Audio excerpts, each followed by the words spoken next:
Acid-base extraction case study. In the previous webcast, we discussed the fundamentals of an acid-base extraction.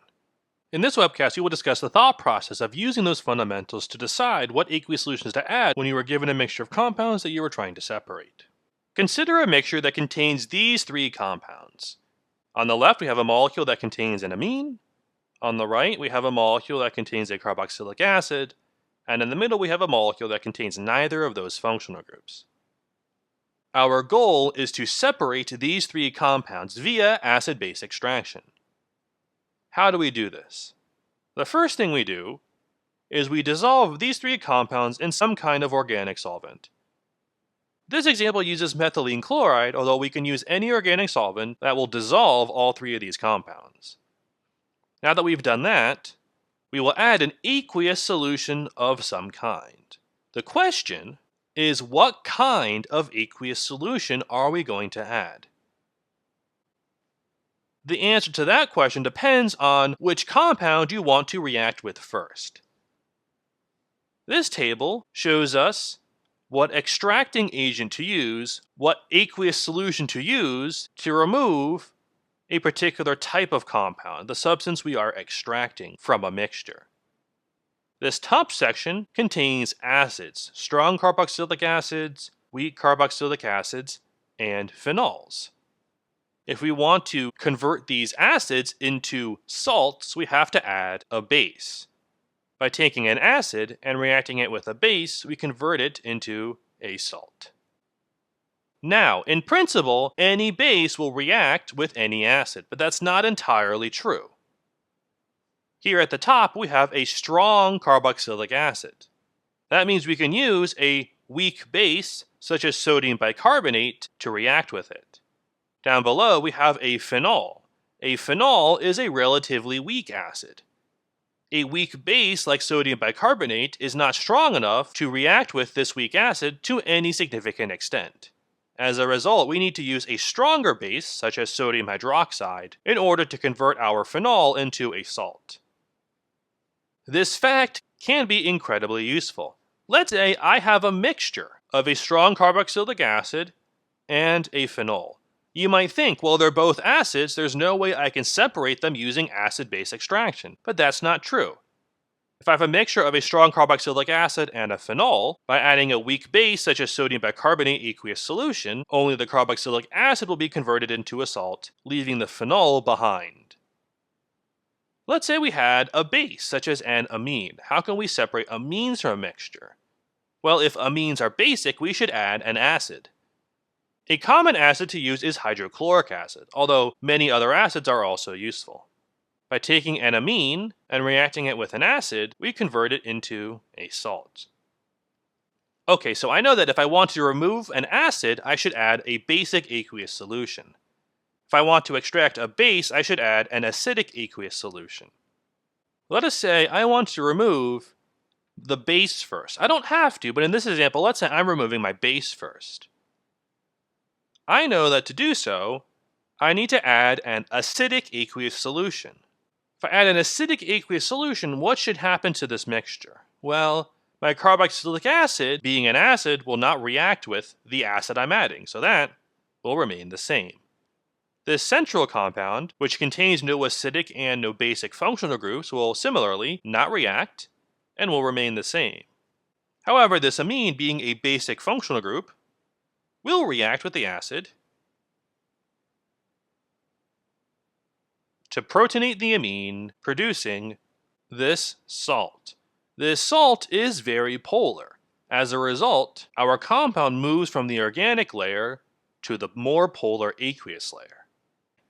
So what happens next? Well, we have two layers. What we do next is we separate the aqueous and the organic layers.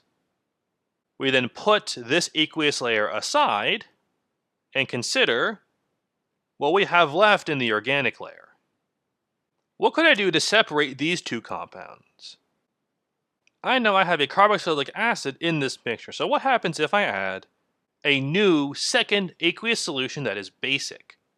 Like before, this compound on the left will not react with anything, and so will remain as is in the organic layer. In contrast, the carboxylic acid will react with the base. it will be deprotonated in order to form this salt. This salt is very polar, so our carboxylic acid moves from the organic layer to the aqueous layer. And like before, we now separate the organic and the aqueous layers. Now, let us recap exactly where everything is at this moment. We have one aqueous layer that is acidic. This layer contains our amine salt. We have a second aqueous layer that is basic. This layer contains our carboxylic acid salt. We have a third layer that is our organic layer that contains our neutral organic compound. Okay, so we have successfully separated all of these compounds. Now let us discuss how to get them back, how to remove them from their solutions. The organic layer is the easiest layer to deal with. This compound is the only compound currently in the organic layer. Organic solvents are easy to remove, so you might think, okay, we just evaporate the solvent and we recover this compound, but it's not quite that simple. Many organic solvents can mix with trace amounts of water. This trace amount of water will contaminate your isolated compound, so we have to remove that water before we evaporate the solvent. You can do this by adding what is called a drying agent. A drying agent is a solid that will absorb trace amounts of water.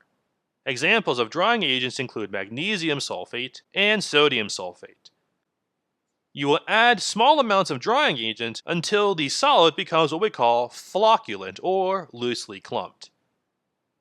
When you have added enough drying agent such that the added solid no longer clumps, you know your solvent is dry. You will then remove your drying agent through a simple gravity filtration. And then finally, the solvent will be removed and you will collect your compound by evaporating the solvent using a machine called a roto-evaporator. You will not be using the roto-evaporator, your TA will. Recovering the original amine and the original carboxylic acid requires a different process. Currently, in our aqueous solutions, we have the salts of those compounds. If we were to simply evaporate the water, what we would get is these salts. But I don't want these salts. I want the original compounds. What can I do to allow that to happen? What we will do is neutralize these solutions. To the acidic aqueous layer, you will add some base. This base will deprotonate the salt. In contrast, in the basic aqueous layer, you will add some acid. This will protonate the salt. The end result of this neutralization is the original compounds. But you may have noticed something. These compounds are not particularly polar. Therefore, they are not soluble in water. So what happens when we convert these salts back to the organic compounds that are insoluble in water? They will precipitate out and form a solid, which you would then collect via filtration. To recap this extraction demonstration, we have successfully separated three compounds using their affinity for organic and aqueous solutions as we changed their polarity.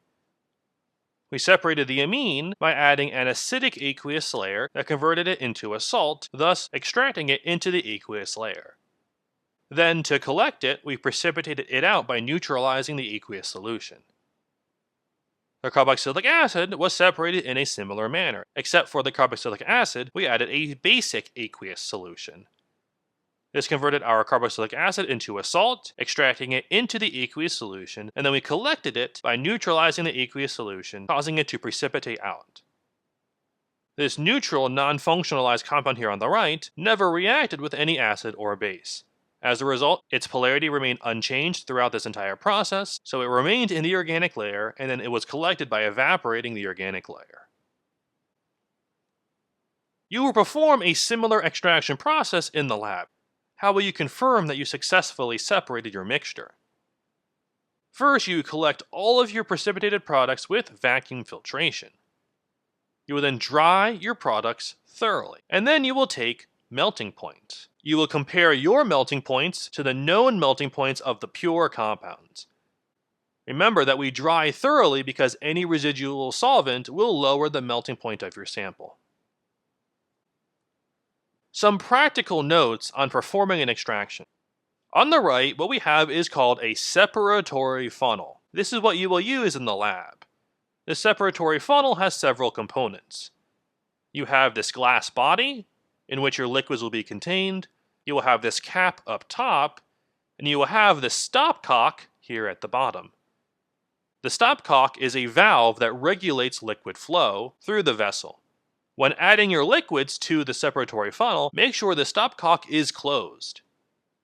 In principle, for an extraction, you only need 2 layers to be in contact with each other. However, this is a very slow process.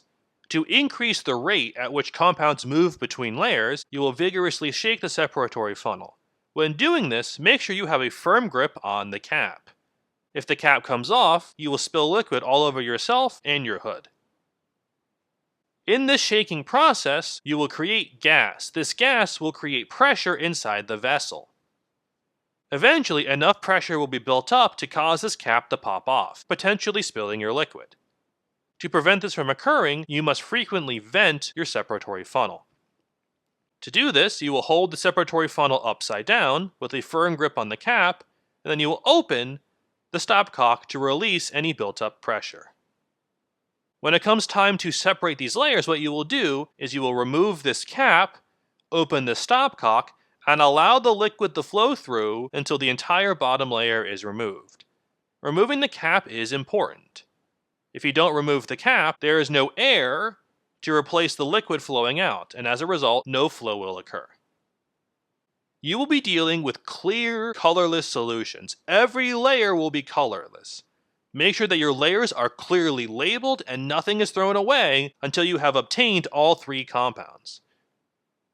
This is to prevent you from accidentally throwing away a layer that you still need.